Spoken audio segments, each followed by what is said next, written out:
Good morning, or depending when you're watching this, good afternoon, good evening, or good night. My name's Ross, and as always told out of Voice of Radio. So today, we need to take a little bit of a look at a whole bunch of new Pokemon V. You see, ladies and gentlemen, I told you the other day about these new family decks which were coming out over in Japan. Well, the good news is they have now been revealed, and we do have the free Pokemon V we were expecting. That is to say, Cinderace, Pikachu, and Tyranitar. And incidentally, they are new Pokemon Vs exactly like we expected. But there are new Pokemon Vs as well, including the very first Appletun and the very first Greninja. So, are they any good? And just straight off the bat, let's get this out there. Remember that the entire point of this product was that it was supposed to be a new product to help new players get rolling. It was supposed to be a play with your family, learn the game kind of product. It is not intended to be some kind of product which is absolutely filled with brilliant new cards. Having said that, neither was the last one, and Charizard GX, as we've mentioned a couple of times in various videos, did actually end up being a really good card, and at times really became a staple in Mewtwo and Mew decks. So although they're not intended to be good, maybe there's gonna be some kind of hidden gem in here somewhere. Now, there are 3 that are vanilla and 3 that are not vanilla. We might as well start off with the vanilla cards, because they're going to be just that little bit easier to have a little bit of a chat about. And we have got ourselves a Lucario. And we got 210 HP, which is standard for a Pokemon V. We've got a retreat cost of 2, which means you can get free retreat with Air Balloon.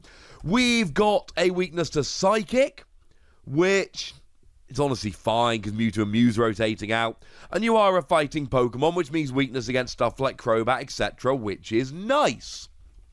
But you got 1 attack that for 2 fighting, 1 colorless energy does 120 damage. Why? Like, seriously, why? What's the point? Why would we get even remotely excited about this card? This is bad. Like, full-on bad. My boy Excadrill does 120 for a single energy. My boy Donphan does 120 damage for a single energy. And alright, fine, they're stage 1s and there are downsides to the attack. Donphan hits your bench as well and Excadrill mills yourself, although both of those can be turned into an advantage. But 120 for free energy on a 2-prize Pokemon? Nah. Just nah. Nobody is going to get excited about this. Now, interestingly enough, we do actually have a Lucario V already, which is kind of cool. And actually, that Lucario V is a pretty decent card. For a single energy, it does 40 damage and then 20 to one of your opponent's bench. And for free energy, it does 180. Yeah.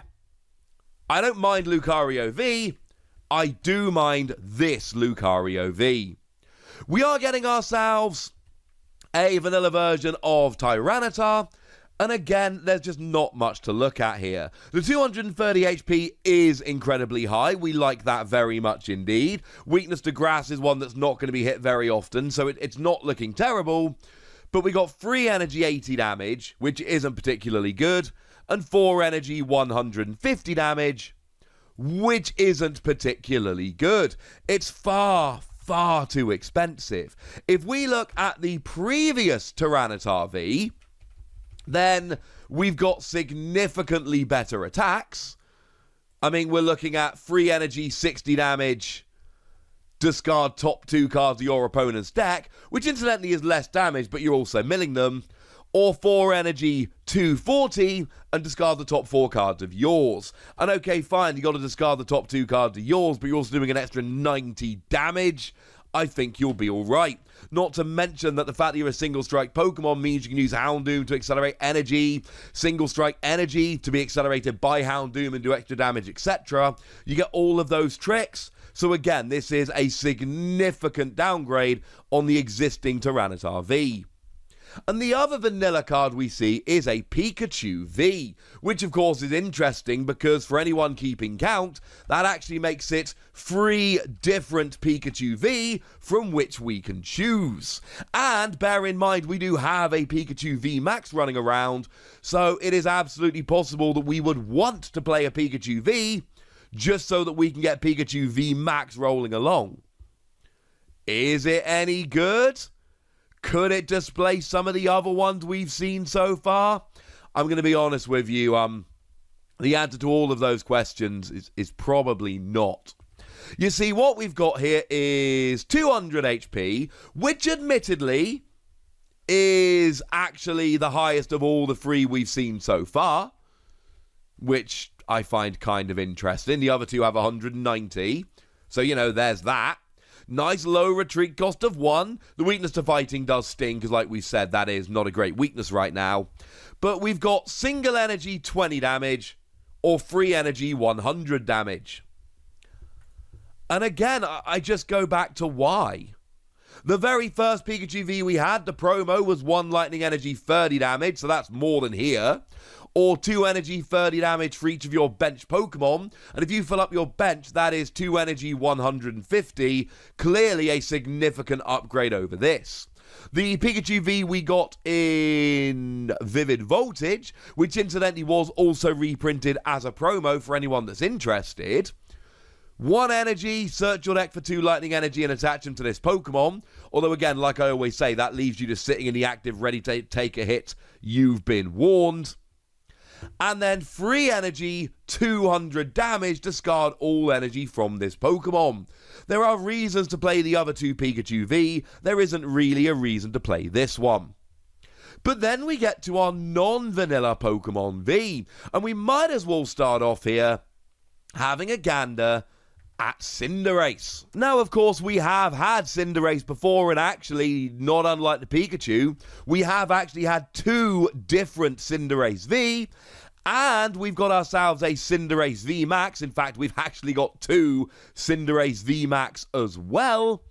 So there is a reason why we might want a Cinderace V. Now, we are at the stage now where we do need translations, so shout out to the lovely Antoine Boulet for providing said translations. And we start off with 220 HP, which is on the high end for Pokemon V. Retreat cost of 2 is nice because of Air Balloon. Weakness to water is not terrible, but we have got Inteleon VMAX, which is starting to look better and better as time goes by. Plus, we've got Ice Rider Calyrex coming, and there are some others. So, although it's been a good weakness up till now, I do get the feeling that water weakness in the not-too-distant future is actually going to end up being one we don't really want. Only 1 attack here, free energy, 210 damage. Discard 2 energy from this Pokemon. Okay. I mean, to be fair, 210 damage is actually pretty good. My issue here, and it is a fairly big issue, is that Welder is rotating. And here's the upsetting thing. With Welder, I actually really like this. If we've got Welder legal in the format, I think this turns into a genuinely good playable card. Because if we look at other turn 1 going second free energy attacks, we're looking at stuff like Talonflame, which comes in and does 160 damage, which is clearly not enough. We're looking at stuff like Houndoom, but the thing is, Houndoom comes in and can do 200 damage, which is quite nice. But the problem with Houndoom is you've got to actually have damage on a benched fire Pokemon, which is not ideal. And even then, you're only actually hitting for 200. Here you're hitting 210 and you don't need a benched fire Pokemon to be damaged. So with a Welder, I actually really like this attack, but Welder's rotating out. And now we're not going to be able to get the free energy on straight away, and that's genuinely a little bit upsetting. The Cinderace V, which has the ability, which originally came around in Rebel Clash, it's got the ability Field Runner, if there's a stadium in play, no retreat cost, and free energy 140.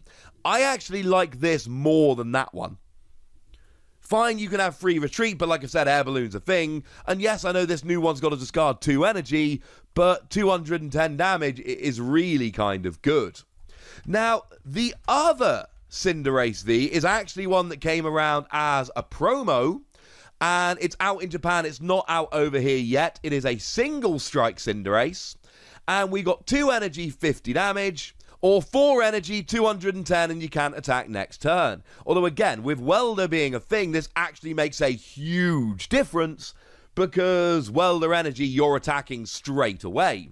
Yes, it's single strike, so you can use stuff like Houndoom, but it's still way too expensive. So you know what? If you're looking for a Cinderace V, I actually think this is the best Cinderace V. If you stack all of these up against each other, this becomes my favourite Cinderace V, but I only really like it with Welder. And you don't have Welder pretty much when this comes out. And honestly, now, if I'm playing single strike decks, I'm going to be tempted to play the single strike Cinderace V under the VMAX, just so I can use stuff like Tower of Darkness to discard it and draw cards if I need to.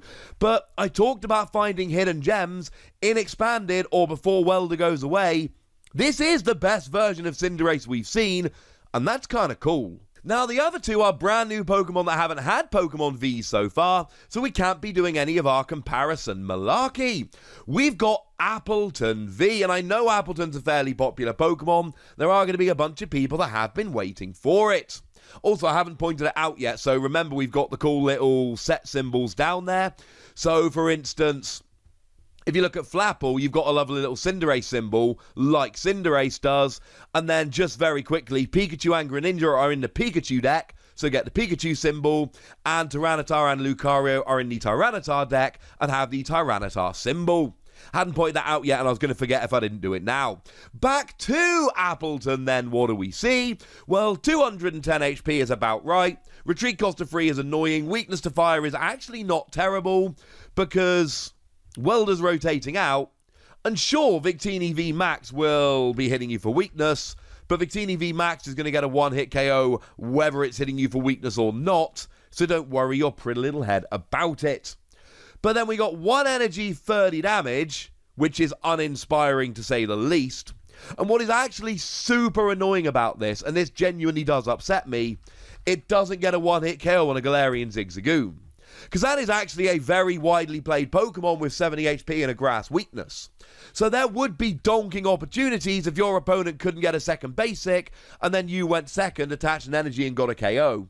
The fact that you're 10 damage short, and of course the irony is you can make up that 10 damage with your own Galarian Zigzagoon, but seriously, ladies and gentlemen, this is super upsetting. We've then got free energy, you do 100, you heal 30. It's not good enough. It's not enough damage, it's not enough healing, you don't have enough bulk. Sure, you can use Rillaboom to get it rolling in one go. Bench it, Rillaboom, attach for turn, go. But 100 damage isn't enough and healing 30 isn't enough. And this ends up being really rather disappointing. I can't really see much of an argument for playing it. It's cool, whack it in your binder. But I cannot see much of an argument for actually playing this. I am sorry. And we finish off with Greninja, and Greninja again is a fantastically popular Pokemon. It's one that a bunch of people are going to be happy to see coming along. We got 210 HP, which is fine, a retreat cost of 2, which is Air Balloon. And then we got a weakness to Lightning, but again, the rotation is going to hit Lightning really hard, so it's not actually a weakness you should worry about much at all.